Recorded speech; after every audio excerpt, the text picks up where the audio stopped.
dirimu rindu padaku, itu pertanda kau cinta padaku. Memang ku cinta kepadamu.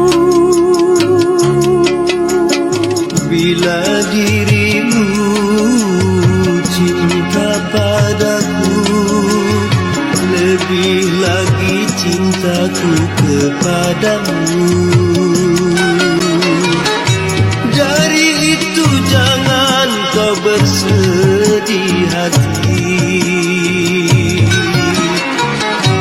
masa bahagia akan tiba nanti. Ku dengar kau sedang jatuh cinta,